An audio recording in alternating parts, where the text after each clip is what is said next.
oldest problem in marketing, and it was a retailer in the 18-something in the US who said, okay, half of my advertising money is wasted. I just don't know which half. It was Mr. Wanamaker, a pioneer in advertising. And that problem is the one that we are trying to solve by making advertising more relevant and making display advertising perform and making it work for performance advertisers. So we're trying to showing the right ad to the right user at the right time. So if advertising becomes more relevant, then you cut out the waste, and that makes it work in the end. And we do that across devices, and we do that to generate sales. All our clients, mainly retail, travel, and a little bit of classifieds advertising, they want to generate sales or at least leads. And we do that, we make it more relevant by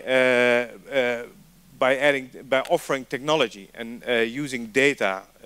We do that with a couple of different algorithms. But everything we do is about multiple machine learning. So we take all kinds of aspects and all kinds of data points to make it more relevant. We do predictions. Before we buy an advertising impression from a publisher, we predict the value of it by looking at, okay, what's the likability that a user will click on the ad? But not only click on the ad, we also look at the conversion. What's the probability that if a user has clicked on the ad, will he buy something or not? And then we also look at what is the value of the product that he will buy. And we calculate that all by collecting the data on the advertiser side. And then using that advertiser data, we also determine what to show in a banner. So we do a product recommendation. If you have looked at red shoes on the advertiser website, maybe you're also interested in green shoes. We optimize creatives. We have a platform to put a lot of different variables of the banner in, different call to actions and different background colors. Maybe on publisher side A white background of the banner works better, and on publisher side B, a blue background works better, and a green button might work better than a blue button on a different website. So all those elements we constantly optimize to generate sales and performance for our advertiser. So that's in a nutshell what we do. And today I'll give you 4 predictions, because everything that we have done in the past couple of years is high tech, but it was pretty straightforward. A user was sitting behind a computer, and we could collect the data and then calculate the value of the user when we saw him on a publisher website, and then show an ad or not. But in the past year, e-commerce has become more complicated because people started to use their mobile to buy. So the first of 4 predictions is that next year, so in 2016, more than half of all sales will be done on a mobile device. And if you look at Q1 compared to Q1 this year compared to last year, m-commerce grew in Sweden already by 60%. So next year we'll have maybe even a more accelerated growth. So we'll definitely hit here in the Nordics, but also globally, more than 50% of sales coming from mobile devices. So at this stage in Q1, the global average was 34%, while Sweden was a bit above that with 37%. And you see that Asia, where the mobile penetration is the highest, and people don't even have a computer, it's already more than 50%. So UK is still a bit higher than Sweden, but Sweden, Norway, and Denmark are clearly in the higher regions for mobile sales. And what's important if you look at the mobile penetration is, okay, are people actually buying on their mobile device? And for a very long time, retailers or advertisers say, okay, all the sales are coming from tablet. My smartphone website is not performing, so I'm focusing on tablet. But you see that also on the smartphone, especially the iPhone, the conversion rates are pretty high and higher than average on mobile. So as long as the conversion rates increase and are on a good level, then as a retailer or as an advertiser, you can start investing in acquiring traffic on the mobile device. And the iPad is overall even higher. So the second prediction is that smartphone will be more dominant than the tablet. Hey, when I first got my iPhone 6, in the beginning I thought, okay, do I have my tablet at my ear or do I have my smartphone? It was so big I really had to get used to it. But now I'm used to it. I don't use a tablet at all anymore. The browsing is perfect on a larger phone. So phones are getting larger, and that makes it easier for people to buy on the smartphone. More payment systems are coming on the smartphone. Apple is investing in it. So the second prediction is that smartphone will be dominant in m-commerce, and we see that already on the retail side. So 53% of mobile transactions in Sweden are on the smartphone.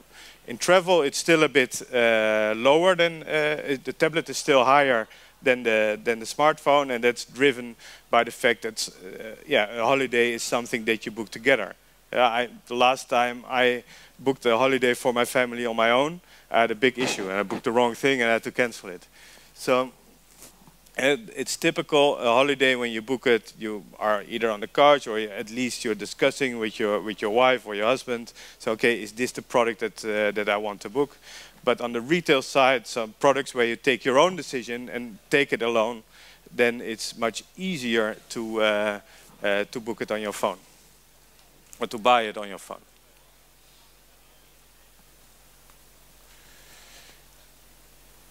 So the growth, it's not here, but the growth of smartphones is really significant quarter on quarter. The third prediction is that apps will become the preferred platform for loyal customers. So new customers, you need to get them in on mobile web and drive traffic to your mobile website. But as soon as they are an existing client, an existing customer, for repeat sales, you have to drive that app usage. We see that shopping apps are now the fastest growing category in the App Store. 170% growth in 2014. So it's by far something that the user is adapting now and starting to use more frequently. And more than 70% of our advertisers, and we work globally with around 6,000–7,000 advertisers with companies like Zalando, ASOS, Zappos, Walmart. 70% of them has an e-commerce enabled app. The fourth prediction is that 1/3 of all sales will involve multiple devices. And that's not a surprise as well. I think a year ago, I probably would have asked you, okay, who owns or who goes online with more than one device? I think it's everybody here. So maybe you can ask another question. Who goes online with more than 2 devices? So who has at least 3 devices to go online? That's definitely more than half of all users. So looking at that users, people switch. When you travel to work, if you look at the mobile transactions, you see that smartphone is dominant in the morning. And that's normal. People are in the train, they travel to work, and they buy something. During working hours, they're on their desktop. They buy online just using their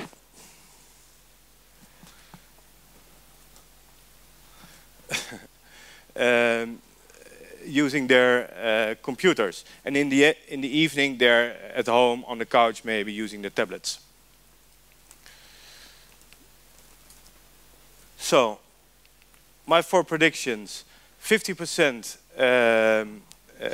more than 50% of e-commerce transactions will come from mobile. Smartphone will dominate tablets. Apps will become the preferred platform for your loyal customers. And 1/3 of all sales will start at one device and will be finished on another device. So what do you need to do to work with that? Your mobile experience has to be great, and mobile marketing needs to be in the center of your business. I'll skip this. You need to know your benchmarks, but this is much more important. As we have asked to our clients, okay, do you have a good mobile website? And 86% of them said yes. We have a mobile web. It's cool. It's working. And then we have asked the clients and their customers. 13% of the consumers thought they had a good mobile experience. Imagine that if you have an offline store and 1 out of every 7 or 8 people entering your store actually likes it, I think you'll be out of business very, very soon. And if 50% of your sales comes from mobile, I think you have a problem. Mobile marketing, there are 3 key requirements for your mobile marketing. You have to identify user with a universal match. So you have to recognize them across devices and match them across devices. You have to tell them what you're doing, and you have to give them the control to opt out. It's very important that in this world where privacy is on the and advertising is on the edge of privacy legislation, we have to tell users what's happening and give them the possibility to stop it.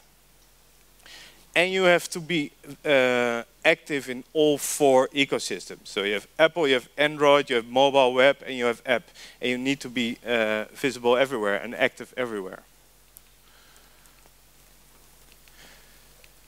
So cross-device and targeting. You can target on mobile devices. Cookies work in a mobile browser environment, and mobile IDs work in an in-app environment. And you can market in all 4 ecosystems: iOS, Android, app, and mobile web. And you need to match those devices. You need to stick with the relevant advertising. Otherwise, half of your advertising money is wasted again, just as it was in 1850. So not this experience that you show an ad which is not related to the buying intention of a user. So you make clearly you show an ad on one device that is relevant to the other device. And my clicker stopped because my time is up, or?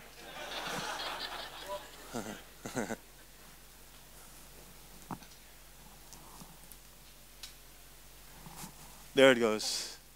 But you get the idea. So the ads on one device connected to the browsing on the other device. Conclusion. Smartphone will dominate e-commerce. Your mobile website is probably worse than you think. Ask your users, do a benchmark. Mobile needs to be in the center of your marketing. It's a significant part of your online revenues. Mobile is complicated. You need to do all those 4 ecosystems, and you need to match those users. So you need to partner with companies who can provide that match. For instance, Facebook or Criteo. That's it. Perfect. Thank you very much.